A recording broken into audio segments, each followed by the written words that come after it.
नमस्कार दैनिक सच्चाई में आप सभी का बहुत बहुत स्वागत है।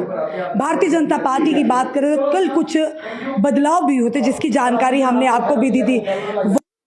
त्रिकुटा नगर में भारतीय जनता पार्टी का कार्यालय है, वही ऑफिस है, ऑफिस वही रहेंगे, कुर्सी वही रहेगी, पर चेहरे बदल जाएंगे। एक ऐसा चेहरा जिसने हमेशा अपने चेहरे पर मुस्कान रखी है, हर एक को प्यार और मोहब्बत और खलूस के साथ पेश आए हैं, आज वो चेहरा बदला है। यानी कि कुर्सी वही है, दफ्तर वही है।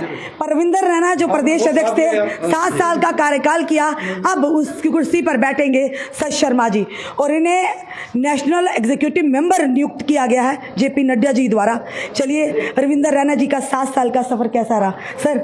आज वाकई हमें भी फील हो रहा है कि जिस कुर्सी पर आप बैठे थे इस दफ्तर में, बिना झिझक हम आपके ऑफिस में आते थे और आप बड़ी ही इज्जत के साथ, मान सम्मान के साथ हर पत्रकार को मिलते थे। हर ये मान सम्मान, ये प्यार, ये इज्जत, ये रिस्पेक्ट जी रश्मि जी आपको पहले भी मिलती थी, आगे भी मिलती रहेगी जी। ये भारतीय जनता पार्टी है जी ये एक समान पार्टी है जी। इसमें व्यक्ति बदलने से यहाँ की चीज़ें नहीं बदलती हैं। यहाँ का नियम है, असूल है, यहाँ की पद्धति है, सिस्टम है, वो बरकरार रहता है जी। अब मैं भी और कितने साल काम करता, हर कोई रविंदर रैना तो नहीं हो सकता ना। अब देखिए ना, 7 साल ठाकुर बलदेव सिंह जी स्वर्गीय, 9 साल का कार्यकाल था उनका जी, 1980 से 1999। और उस जमाने में बहुत कठिनाई भरा दौर होता था, बहुत ज़्यादा भारतीय जनता पार्टी का इतना विस्तार नहीं था। और आज जब भारतीय जनता पार्टी के जम्मू कश्मीर में 16,52,000 रजिस्टर्ड मेंबर हैं, वेरीफाइड, जिनकी रजिस्ट्रेशन है, और ऐसे दौर में 7 साल पार्टी का अध्यक्ष के नाते काम करना जी। और कितना, इससे ज़्यादा संभव नहीं होता है। ये सेकेंड लॉन्गेस्ट बिल्कुल पीरियड है एज पार्टी अध्यक्ष जम्मू कश्मीर में। बहुत होते हैं कंटिन्यू 7 साल, कभी होता है कि चलो 2 साल जी या 3 साल के बाद फिर दूसरा अध्यक्ष आता है, फिर बीच में मौका आ सकता है, लेकिन लगातार 7 साल एक बहुत लंबा पीरियड होता है, बहुत लंबा। और मैं आपका भी शुक्रिया अदा करता हूं रश्मि जी, हालांकि आपके सवाल बड़े तीखे होते वही हैं। तो कहा कि क्या रविंदर रैना जी की जगह कोई और अगर कुर्सी पर बैठ से ही सवालों के जवाब देंगे, क्योंकि एक चीज हम कहने से बिल्कुल भी चूक नहीं, जो सत्य हम जनता के सामने लाए हैं। एक रविंदर रैना जी जो थे, किसी भी पार्टी की अगर हम तुलना नहीं करेंगे किसी के साथ, कि अगर कोई भी कार्यालय होगा जो सरकारी यानी कि सियासी कार्यालय होगा, कहीं भी गए होंगे, पर जो मान सम्मान रविंदर रैना जी देते ना, चाहे वो पार्टी कार्यकर्ता हो, किसी भी धर्म जाति का हो, या पत्रकार हो, छोटा पत्रकार हो या बड़ा पत्रकार हो, एक रविंदर रैना जी का दफ्तर था जहां हर एक को मान सम्मान मिलता था। आज हम भी कहीं ना कहीं फील कर रहे हैं। चलो रश्मि जी, ये भारतीय जनता पार्टी के संस्कार होते हैं जी। यही तो बीजेपी के कार्यकर्ताओं के कमिटमेंट होती है। हम कभी ये सोच के नहीं काम करते कि इससे हमें क्या व्यक्तिगत फायदा होगा, पर जनता की उम्मीदें होती है ना, आपसे उम्मीदें थी। मैंने कोशिश की, मैंने पूरी कोशिश की इन 7 सालों में, और उससे पहले भी एमएलए के तौर पर असेंबली में जी। दुनिया ने देखा था जी। दुनिया ने असेंबली के अंदर भारतीय जनता पार्टी जब 2014 में हम जीत के गए, तो दुनिया ने नज़ारा देखा था, और आज भी देखेंगे। तब हम 25 थे, आज 29 हैं। इस दौर में 4 बढ़ गए, और थोड़ा मन में अफसोस है कि मेरे एक दोस्त श्रीमान देवेंद्र सिंह राणा साहब इस दुनिया में नहीं रहे। वो एक मुझे ज़रूर मलाल रहेगा। बाकी यादें नहीं, सब मीठी हैं, मीठी। ये सारे कार्यकर्ता जो यहाँ आज आए हैं, कार्यालय में काम करने वाले जितने हमारे साथी दोस्त जो मेरे सहायक थे, इन सब की बदौलत तो मैं काम करता था। कभी कभी रात के 12 भी बज जाते थे, तो यही मेरी चिंता करते थे। कभी भोजन लाते थे, कभी फिर घर छोड़ने जाते थे। और इतना ही नहीं, जो हमारे सिक्योरिटी सुरक्षा कर्मी हैं जो गेट पर, कई बार वो खुद आके बोलते थे, साहब 12 बज गए, 1 बज गया है, तो काम करते थे। क्योंकि काम तो करना पड़ेगा। कुछ चीज़ें, कुछ बातें अधूरी रह गई हैं। हमारे डेली वेजर्स को आपसे बड़ी उम्मीदें थी। नहीं, वो पूरी और करेंगे। फायर एंड इमरजेंसी सर्विसेज की जो रिपोर्ट अभी तक भारतीय जनता पार्टी के हमारे अभी 29 विधायक जीते हैं, उनमें 28 विधायक जो जम्मू कश्मीर की विधानसभा में हैं। आप देखिएगा नज़ारा, आप नज़ारा देखिए एक बार। चलिए सर, उम्मीद करते हैं ये सारे काम हम करेंगे। हमें नज़ारा नहीं, हमें परिणाम पक्ष, चाहिए, हमें परिणाम चाहिए। पक्ष प्रतिपक्ष, जी, सत्ता पक्ष विपक्ष,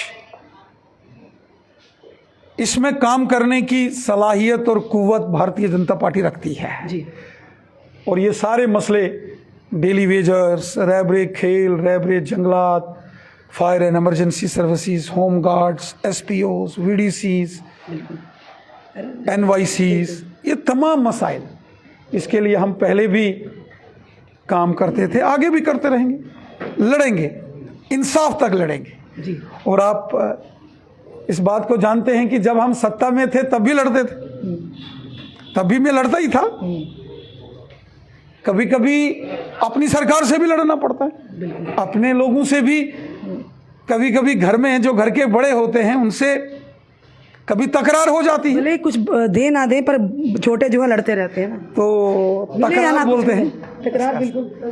तो वो तकरार का सिलसिला कभी कभी अगर चला भी तो लोगों के हित के लिए चला, लोगों की भलाई के लिए किया हमने। और हमने कोशिश की, हिंदू, मुसलमान, सिख, ईसाई, जम्मू कश्मीर, डेली वेजेस की बात को रखेंगे आज भी, अब भी, चाहे कहीं भी चलते मैंने हैं। रविंद्र कह राणा जी, दिया।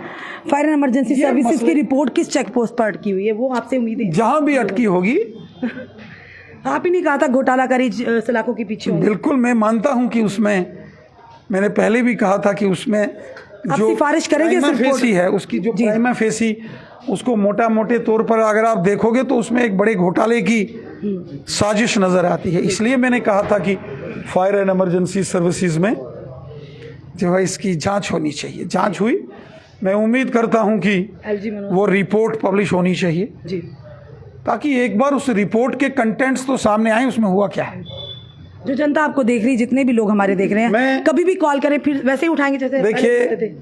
जम्मू कश्मीर की जनता, गांव, शहर, जम्मू, सांबा, कठुआ, उधमपुर, रियासी, राजौरी, पुंछ, नौशहरा, सुंदरबनी, कालाकोट, डोडा, किश्तवाड़, रामबन, या फिर वादी कश्मीर, या फिर लद्दाख। जब मैं 2018 में पहली बार अध्यक्ष बना तो लद्दाख भी, उसकी भी जिम्मेवारी मेरे पास थी। तो आज भी लद्दाख के लोग, करगिल के लोग, लेह, नोबरा, ज़ंस्कार, वहाँ के लोग बहुत याद करते हैं, आते हैं, और मैं उनका भी शुक्रिया अदा करता हूँ। मैं जम्मू कश्मीर की जनता का भी शुक्रिया अदा करता हूँ कि उन्होंने हमेशा बहुत मान सम्मान और बहुत प्यार, इज्जत हमेशा दी। सर, ये गिव एंड टेक चलता ना, आप देते हैं तो तभी आपको भी वापस मिलता है। चलिए, बहुत बहुत धन्यवाद आपका, थैंक यू। चलिए sir, all the best. Thank you. ये हमारे साथ रविंद्र राणा जी थे, जो प्रदेश अध्यक्ष थे। 7 साल उन्होंने अपना कार्यकाल पूरा किया और अब उस कुर्सी पर, दफ्तर वही है, कुर्सी वही है, पर चेहरे बदल गए हैं, क्योंकि रविंद्र राणा जी की जगह अब सत शर्मा जी होंगे, जम्मू कश्मीर भाजपा के प्रदेश अध्यक्ष।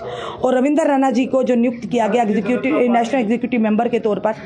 और रविंद्र राणा एक ऐसे नेता हैं कि शायद ही इनके जैसी जो स्वभाव है, इनके जैसा सहनशीलता किसी और अन्य नेता में या किसी भी पार्टी का हो, इसे कहने से हम दोहराएंगे नहीं। हमने बड़े कटाक्ष भरे सवाल भी किए, इनके कड़वे सवाल, जहर की तरह कड़वे सवाल भी दिया, पर रविंद्र राणा जी ने हर सवाल का चाहे जैसे भी उन्होंने जवाब जरूर दिया, वो भी चेहरे पर मुस्कान रखते हुए। फिलहाल चलिए, हमारा काम था कि जो इंसान अच्छा काम करेगा जनता के साथ, कोई ऐसी जगह नहीं जहाँ पर रविंद्र राणा ना पहुँचे हो। चाहे माता रानी का कहीं जागरण हो, रविंद्र राणा जी वहाँ पर भी हाजिरी लगाते थे। किसी के घर पे अगर किसी गरीब का कोई कार्यक्रम हो, वहाँ पर भी पहुँचते थे। कोई सियासी कार्यक्रम हो, वहाँ भी पहुँचते थे। धार्मिक हो या सामाजिक हो, हर कार्यक्रम में भागीदारी लेते थे और आम जनता के साथ ज़मीनी स्तर पर जुड़े हुए थे। हम यही प्रार्थना करते हैं कि रविंद्र राणा जी जिस तरह से जनता को सुनते थे, जिस तरह की बात को आगे रखते थे, आने वाले समय में भी वो ऐसे ही बात को आगे रखें। और जो अब सत शर्मा जी प्रदेश अध्यक्ष की कुर्सी पर बैठने वाले हैं, वो भी इसी तरह से आम जनता को एंटरटेन करें, उनसे मिलें, उनकी परेशानी को सुने और खास करके मीडिया से, जिस तरह से मीडिया उन्हें सवाल करती थी रविंदर रैना जी को, मीडिया का काम है और हमें भी घंटों घंटों बाहर इंतज़ार ना करना पड़े, क्योंकि रविंदर रैना जी के जो कार्यकाल था हमें कभी भी इंतज़ार नहीं करना पड़ा, बल्कि वो हमेशा मान सम्मान देते थे। एक बड़े भाई की तरह हर एक के सर पर हाथ रखा है, चाहे हम हो चाहे कोई हो। चलिए हम अपनी चैनल की ओर से उन्हें भी शुभकामनाएं देते हैं, जहाँ पर भी जाएं अपने काम से लोगों के दिलों में जगह बनाएं। भले ही असेंबली इलेक्शन में वो जीत नहीं दर्ज करवा पाए, पर जो मैदान में उतरेगा हार जीत का सामना तो उसे ही करना पड़ेगा। फिलहाल आपका क्या कहना ज़रूर बताइएगा, वीडियो को शेयर भी कीजिएगा। जुड़े रहिए हमारे साथ अगले अपडेट के लिए। जय हिंद, जय भारत।